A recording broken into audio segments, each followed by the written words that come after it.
Оройтой хоолойд давтаа морилоо.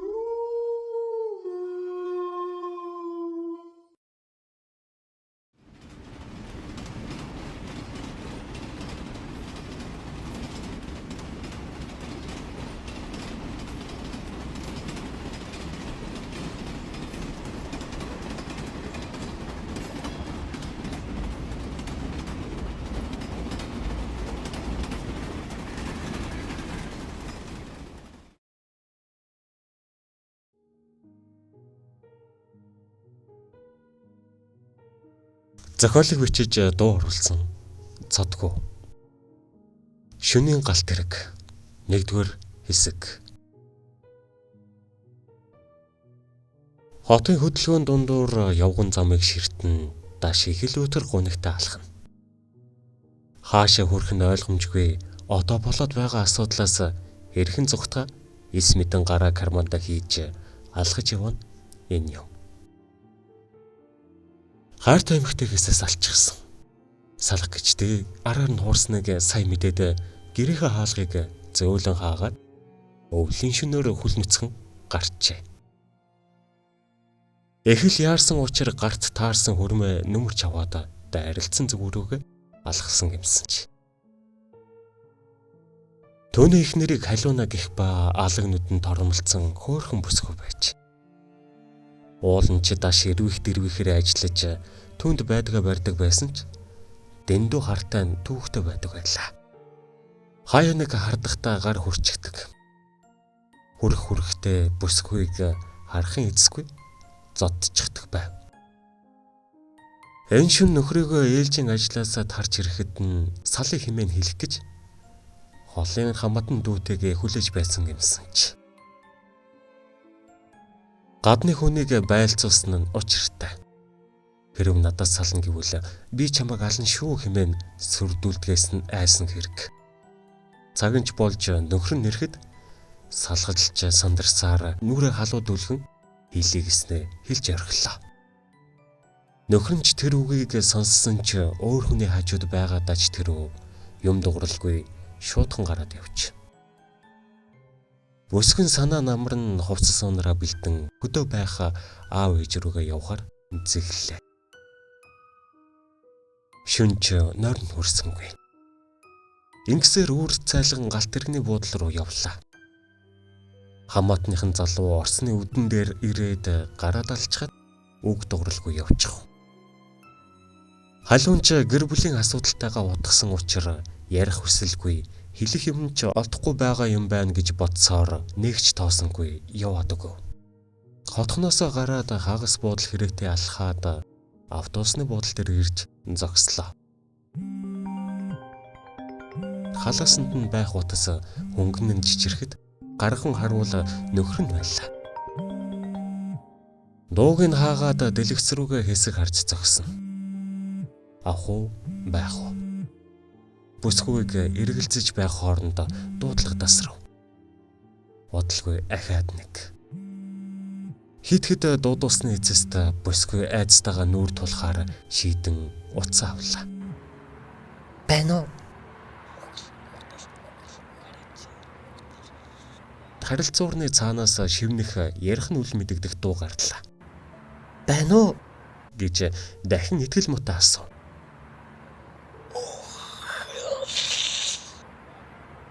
гэж бүдгхэн сонсогдоход тэрний бие жирсхийн уцаа салгаад унтрааж орхилоо. Удтал хүлээлгэсний эцэст автобус ирэв. Бүсгүй орж карта уншуулад хойшлоход нэг ч зорчигч байсангүй. Хамгийн арын суудлын дээр суухаар алхаж байхад "Ой бүсгүй" гэсээр жолооч түүнийг дотлоо. Эргэн харуул жолооч кабинаас толгоогоо зохиолгаад нүдээ томруулан байдгаараа инээсээр "Үйлсэж байна уу?" гэлээ. Бүсгүй "Үгүй" гэж зөөлхөн хэлээд гайхснууд гарган толгоо сагсарлаа. "Үйлсэж болохгүй шүү" гэчгээд жолооч урагшаа харан хөдөллөө. Сонирхолтой автобус нэгч буудал дээр зогсохгүй явсаар вокзал дээр ирэв. Өнгөрсөн буудлууд дээр хүн байхгүй байсан болохоор зогссонгүйдэ гэж бодоод бүсгүйнийг их тоосонгүй. Автобусны хаалга онгооход тэрээр буулаа. Өнөөдөр тэнгэр их бүүдгэр болооч тэрөө өөрийн гэгээ тусаж ядаж байлаа. Тээштэй цувцааж хэрсээр бүсгүй зам гарan алхсаар дасалбар бичих цэг дээр ирэв. Үүдээр орвол томоо заал хоосон нэг чүнгүү байв. Шилэн хоргоор тусгаарлсан олон ч зорчигчдад үйлчлэх цонхыг өнгөрсөр хамгийн буланд байх цонхон дээр зогслоо. Кас чин 50 орчим насны ихэл намптай Миралэг ихч байх ба уучны бичгийн машин дээр ямар нэг юм бичиж сууна. Хуруугаараа дарах болгонд нүдний шилээ хамар дээрээ догсон толгой нь үл ялэг найгаж үзэгдэнэ.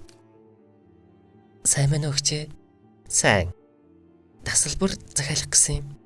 Эрдэнэ тоо. Тийм ээ, та яаж мэдв? Чи халуун мөн бидтэй. Тийм ээ, та намайг таньдаг юм уу? Би ээжийг нь таньнаа. Өө, та манай ээжийн шавна уу? Үгүй. Би багын найз. Өө, тийм үү, танилцсан та тань. Би таныг даанч танихгүй юм л да. Та манай ээжийн багын найз гэхэд ануухан харагдаж байна шүү. Мэ, 1 дугаар зам. 11 дугаартай шүү. Галт дэрэг чинь удахгүй хөдлөн. Бош яв. Төлбөр мөнгөний нэг чи яах вэ? Зүгээр болно. Өнөөх эмэгтэй дуугүй болон дасалбар гархан түүний өдөөс барина. Шилнийхээ дээгүүр их л яоцгүй түн рүү гүлэрлээ. Бүсгүй чи баярлаа гэд дасалбараа авна гайхан хөдлөв. Үүдэр гараад галт тэрэгэн дээр ирэхэд богоончхууд хаалттай байх ба бүсгүй тоолж явсаар 11 гэхэд зөвхөн түүний орох богоончиг зорчигч хүлээн авахд бэлэн породник нь зогсож байв. Дасалбараа гаргаж үзүүлэх гэж байхад чи халуунаа бицтэй. Зүгээр ороор. За баярлаа гэд баг зэрэг толгой гудаа нь ясалчход мөсгөө орлоо. Саний юм да уцтаад хэлчихдэг юм бах та.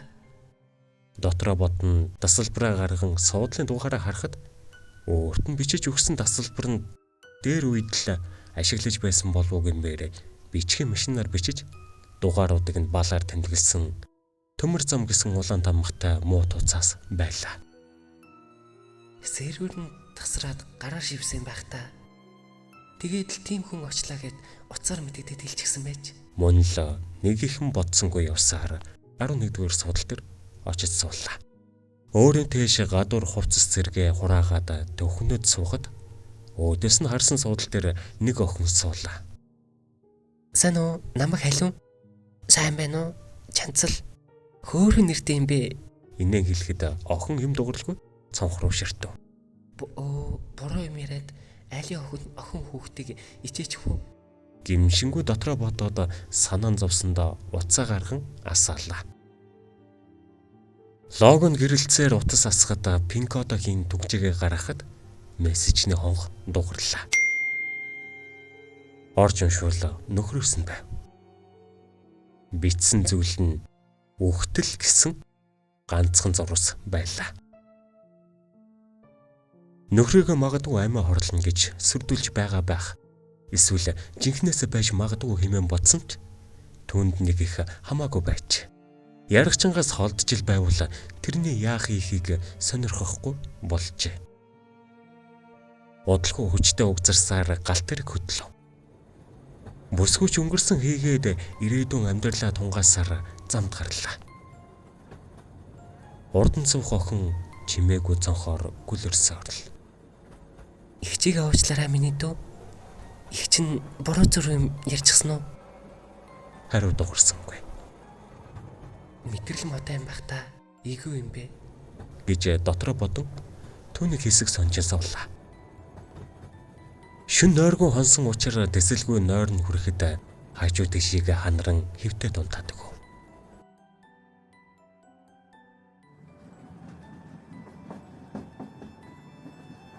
Зарчигчдын яриа татарч галт тэрэг зам дээр явах зохилттой нэгэн хэвийн дуула ганцхан үлдэхэд бүсгүйсэрв. Нар жаргаж орой болсон байв. Уцсныхаа цагийг харах гэж түгжээний довчлуур дээр дарахад дэлгэцэн харлаад ассангүй. Хит дараад удаанч тарж үзээд нэмэр болсонгүй. Өндөж суугаад хідэнтэй оролцсон ч болж өгөхгүй байв.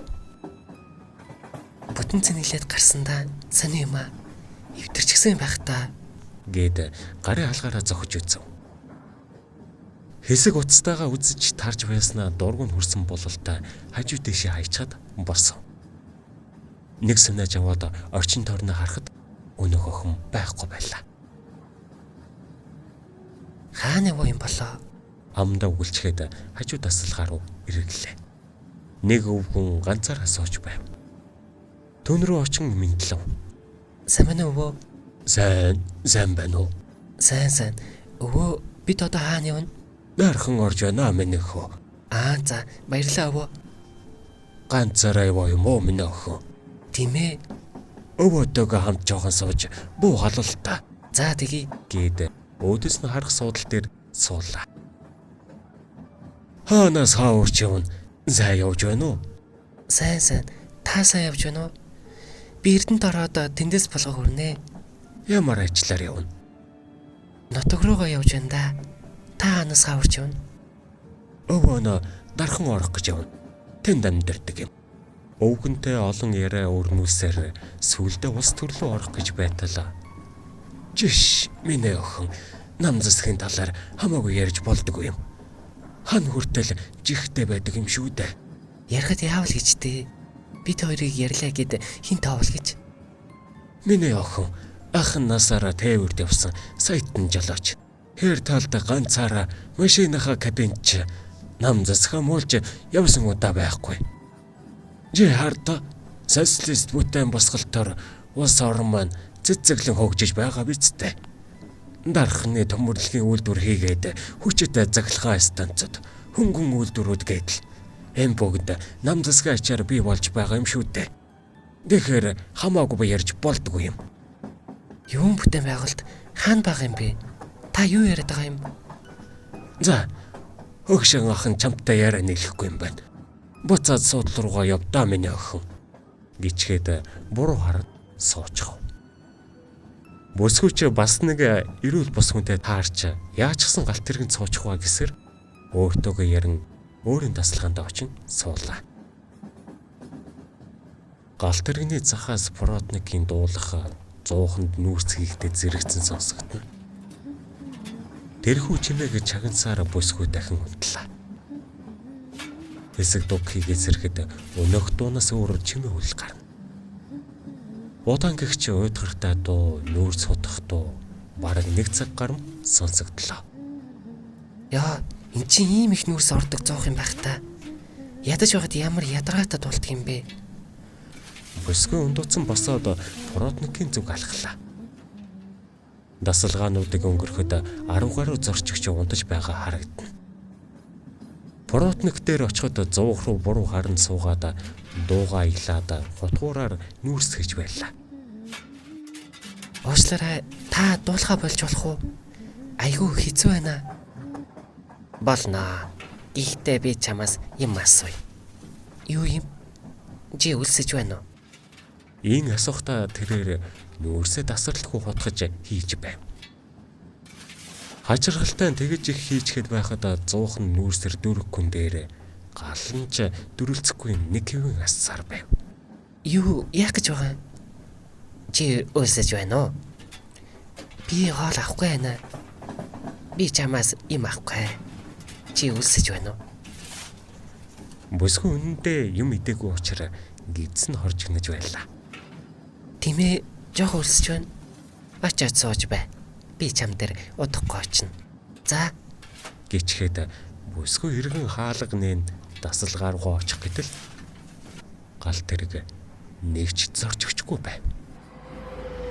Тэрээр ихэд гайхан Поротник руу харахад байхгүй байлаа. Хэсэг хугацаанд зочролд орж юу болж байгааг үл ойлгож байтал өөрийнх нь тасалгаанаас нааш ирээ, хоолоо ид гэж Поротник гараа даллан дуудлаа. Бүсгүй их л айж яах учраа болохгүй балмагдан салгансаар хөлөө зөөж ядна түүний зүг алхлаа. Эсэг яваад зориг нь хөрсөнгүй болтой.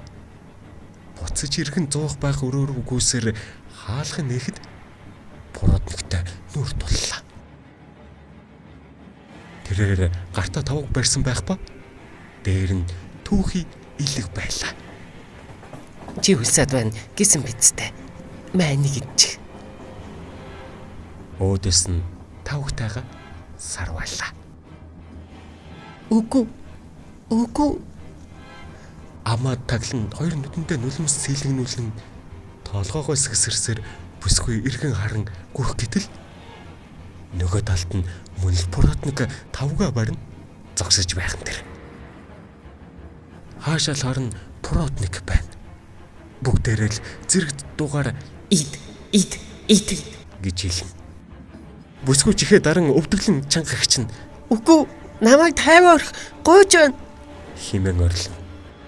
Түүний үгийг үл анзааран ид гэсээр байгаад гинэт чимээгүй болов.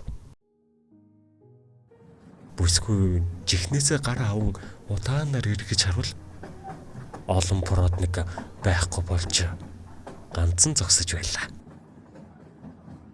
Нэг гараа ардаа үүрчгээд их л зэгцтэй номхон зогсоод нөгөө гартаа тавгтай илгийг урдаа барин зогсно. Үүнийг болгоно. Уг бол хатагтай хайлууна танд тоог үзвэл дохиолтон шүү. Нэгдүгээр хэсэг дөгсөн. Зохиолыг бичиж дуу оруулсан Цодхүү.